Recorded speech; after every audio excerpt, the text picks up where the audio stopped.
नीतीश कुमार जी 18 वर्षों से बिहार के मुख्यमंत्री हैं। लालू जी 15 साल रहे। अब कोई लड़ाई कहाँ है?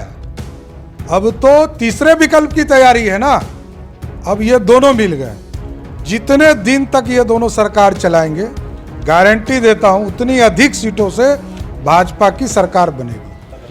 नमस्कार, आप न्यूज फाउंडेशन देख रहे हैं। मैं हूं आपके साथ वंदना। बिहार विधान परिषद के नेता प्रतिपक्ष सम्राट चौधरी को अब बीजेपी के नए प्रदेश अध्यक्ष बनाए गए हैं और बात करने की कोशिश करेंगे कि जो जिम्मेवारी दी गई है उसका कैसे आगे निर्वहन करेंगे, चुनौतियों को कैसे देख रहे हैं। सबसे पहले तो आपको बधाई हो जी, बहुत बहुत धन्यवाद। अब आगे की चुनौती को कैसे देख रहे हैं सम्राट जी? कोई लड़ाई ही नहीं है बिहार में। बिहार में नीतीश कुमार जी 18 वर्षों से बिहार के मुख्यमंत्री हैं। लालू जी 15 साल रहे। अब कोई लड़ाई कहाँ है? अब तो तीसरे विकल्प की तैयारी है ना। अब ये दोनों मिल गए। जितने दिन तक ये दोनों सरकार चलाएंगे, गारंटी देता हूं उतनी अधिक सीटों से भाजपा की सरकार बनेगी। क्या लगता है अब आप भी युवा हैं और युवाओं का अट्रैक्शन आपके प्रति और भी ज्यादा जो है वो होता जा रहा है, उन लोगों की आवाज बन पाएंगे ना अब?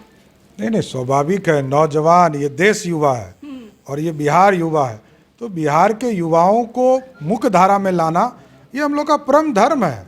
कैसे आगे आने वाले 2024 और 25 के चुनाव को देख रहे हैं, क्योंकि महागठबंधन की सरकार कर रही है कि 40 में से 40 सीट जो है वह बीजेपी को एक भी सीट नहीं आने वाला है। अरे पिछले बार राजद का खाता नहीं खुला था और जनता दल यूनाइटेड को 14 में 2 ही सीट आया था।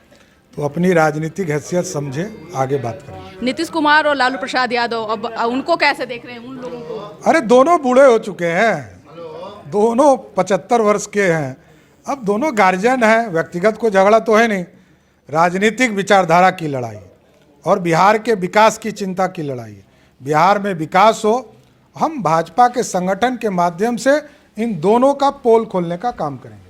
निश्चित तौर पे तो आप सुने थे क्या कुछ कहना था सम्राट चौधरी का, जो बीजेपी के नए प्रदेश अध्यक्ष बनाए गए हैं। साफ तौर से इन्होंने कहा कि आगे आने वाले चुनौतियों का सामना जो है वह बखूबी करने वाले हैं। साथ ही साथ इन्होंने नीतीश कुमार और लालू प्रसाद यादव को लेकर भी इन्होंने कहा कि अब वह लोग जो है वह बूढ़े हो चुके हैं। अब उन लोगों में वह बात नहीं रही जो पहले थी। हालांकि जिस तरह से युवा चेहरा है, युवाओं का अट्रैक्शन अब और भी ज़्यादा सम्राट चौधरी के प्रति होता दिख रहा है। तो कहीं ना कहीं आगे आने वाले चुनाव में 2024 और 25 के क्या इसका असर दिखेगा, या फिर जिस तरह से लोग टकटकी लगाए हुए हैं कि कहीं ना कहीं रोजगार, भ्रष्टाचार और अपराध जैसी घटनाएं लगातार बिहार में घट रही है, तो क्या अब धीरे धीरे युवा नेता के बनने से इन सब चीज़ों पर विराम लगेगा, या फिर यूं ही कहा जाए तो ये इन चीज़ों में जो है बिहार की जनता त्रासदी जो है वह झेलती रहेगी।